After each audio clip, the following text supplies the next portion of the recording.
Cabinet के अहम फैसले। यूसीसी पर सुझाव की प्रक्रिया शुरू। स्वामित्व योजना में बड़ा फैसला, मिलेगी मुफ्त रजिस्ट्री। पीएम सूर्य घर योजना का होगा विस्तार। स्कूली बच्चों को मिलेगी सिली हुई यूनिफॉर्म। धार में बनेगा ऐतिहासिक सरस्वती लोक। जी हां, मध्य प्रदेश में सीएम डॉक्टर मोहन यादव ने कैबिनेट बैठक ली, जिसमें कई बड़े अहम मुद्दों पर चर्चा की गई।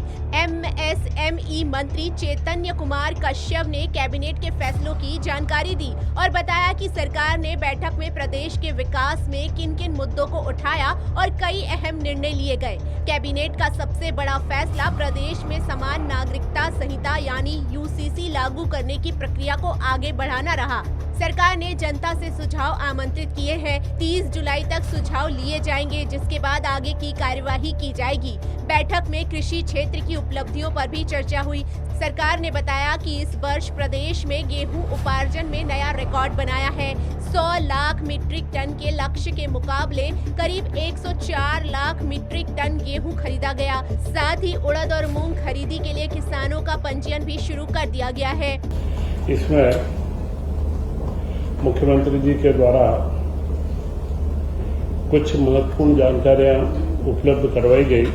उसमें महत्वपूर्ण था कि मध्य प्रदेश में समान नागरिक संहिता के बारे में जन सुनवाई के कैंप और इसके विभिन्न स्तरों के ऊपर प्रचार माध्यम से इसमें जो सुझाव चाहिए जनता के, वे सारे लेने का कार्य प्रारंभ हो चुका है और संभवतः 30 जुलाई तक इस कार्य को पूर्ण करके मध्य प्रदेश में समान नागरिक संहिता की ओर हम आगे कदम बढ़ाएंगे। व्यवस्थित मैनेजमेंट या प्रबंध का एक अच्छा उदाहरण भी पेश हुआ है और इससे और खास करके लघु व सीमांत किसानों का सर्वाधिक उपार्जन इस बार सुनिश्चित हुआ है। गेहूं उपार्जन में 10 वर्षों का सर्वाधिक ये है। कोविड में थोड़ा सा हम लोग पीछे रह गए थे, परंतु इसका पूरा उपार्जन हुआ है और पंजाब के बाद मध्य प्रदेश लघु व सीमांत किसानों के अंदर नंबर 2 के ऊपर आ रहा है। मूंग व उड़द का रजिस्ट्रेशन भी प्रारंभ कर दिया गया है और उसका सही समय पर उपार्जन प्रारंभ कर दिया जाएगा। वहीं प्रदेश को देश का मिल्क कैपिटल बनाने की दिशा में सरकार तेजी से काम कर रही है। पशुपालकों की सुविधा के लिए गो रस मोबाइल ऐप लॉन्च किया गया है। इस ऐप के जरिए पशुपालकों को मौसम के अनुसार पशुओं के चारे, स्वास्थ्य और देखभाल से जुड़ी जानकारी मिलेगी। वहीं बैठक में प्रधानमंत्री सूर्य घर योजना की प्रगति पर भी चर्चा हुई। सरकार ने बताया कि बड़ी संख्या में घरों में सोलर रूफटॉप लगाए जा चुके हैं, जिससे स्वच्छ ऊर्जा को बढ़ावा मिलेगा और बिजली की खपत कम होगी। कैबिनेट ने स्वामित्व योजना को भी मंजूरी दी है। इसके तहत वर्षों से संपत्तियों पर काबिज लोगों को मुफ्त रजिस्ट्री के जरिए जमीन और मकान का वैध मालिकाना हक मिलेगा। सरकार के अनुसार 38,29,000 संपत्तियों को रिकॉर्ड में शामिल किया गया है, जिनसे लाखों परिवारों को लाभ मिलेगा। इस योजना से राज्य सरकार को लगभग 3,800 करोड़ रुपए का वित्तीय भार आएगा। की महत्वपूर्ण योजना पीएम सूर्य घर योजना। तो पीएम सूर्य घर योजना में अभी तक 40 लाख घरों पर रूफटॉप पैनल स्थापित हो चुके हैं। वो आगे भी हम इसमें लगातार 6 लाख घरों तक में जाने के प्रयास के अंदर थे, पर यह योजना एक महत्वपूर्ण योजना है जो लगातार आगे बढ़ रही है। और इसी के साथ ये सारी सामान्य जानकारियां थी। कैबिनेट ने आज एक बड़ा महत्वपूर्ण निर्णय लिया है और वह निर्णय है जो केंद्र सरकार की स्वामित्व अधिकार की योजना थी, जिसमें पूरे गांव-गांव के अंदर ड्रोन से व सैटेलाइट के माध्यम से इमेजरी लगाया गया। इसके बाद में उनके पट्टे अधिकार पत्र बनाए गए, क्योंकि ग्रामीण क्षेत्रों में जो आबादी क्षेत्र घोषित कर दिए जाते थे, उनमें बरसों से जो हमारे किसान भाई बहन हमारे रहते थे, उनके पास कोई पट्टा या ऐसी कोई अधिकृत उनके पास में दस्तावेज नहीं होते थे।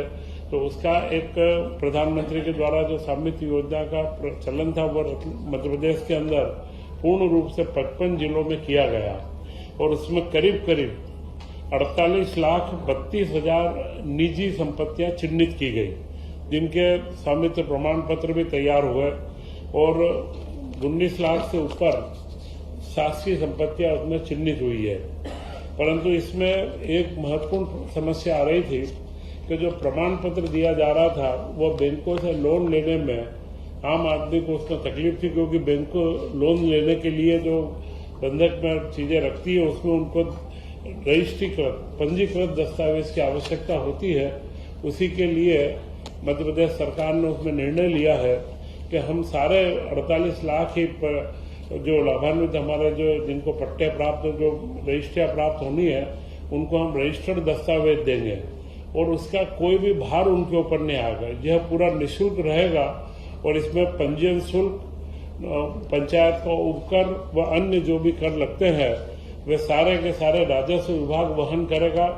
इसके ऊपर 3800 करोड़ से ज्यादा का खर्च राज्य सरकार पर आएगा, परंतु उसका हम बहुत जल्द कंप्यूटराइजेशन और प्रोग्रामिंग करके जो रजिस्ट्रीकृत व्यवस्था है और हर व्यक्ति को एक रजिस्ट्रीकृत दस्तावेज प्राप्त होगा, जिससे वो उसके ऊपर बैंक लोन लेने के अंदर उसको आराम रहेगा। यह मेरे ख्याल से पूरे देश के अंदर मध्य प्रदेश में जिस तरीके की हमारी योजना और तैयारी है, यह मध्य प्रदेश देश के अंदर सबसे पहला राज्य बनेगा जो रजिस्ट्रीकृत दस्तावेज उपलब्ध करवाएगा। वहीं शिक्षा के क्षेत्र में भी अहम फैसला लिया गया है। पहली कक्षा से 8वीं कक्षा तक के विद्यार्थियों को अब सिलकर तैयार की गई यूनिफॉर्म उपलब्ध कराई जाएगी। इसके लिए गारमेंट उद्योग के माध्यम से टेंडर प्रक्रिया पूरी कर ली जाएगी, ताकि बच्चों को समय पर बेहतर गुणवत्ता की ड्रेस मिल सके। इसके अलावा प्रधानमंत्री नरेंद्र मोदी के नेतृत्व में केंद्र सरकार के 12 साल पूर्ण होने के अवसर पर 5 जून से प्रदेश भर में सरकार और संगठन द्वारा विभिन्न कार्यक्रमों का आयोजन किया जाएगा। यानी कैबिनेट बैठक में लिए गए फैसलों के जरिए सरकार ने एक साथ किसानों, पशुपालकों, विद्यार्थियों और आम नागरिकों को साधने की कोशिश की है। अब सबसे ज्यादा नजर यूसीसी पर होने वाली सुझाव प्रक्रिया और स्वामित्व योजना के क्रियान्वयन पर रहेगी, जिससे लाखों लोगों के जीवन में बड़ा बदलाव आने की उम्मीद है। दीपा श्रीवास्तव के साथ नीलम अहिरवार, TV 27 न्यूज भोपाल।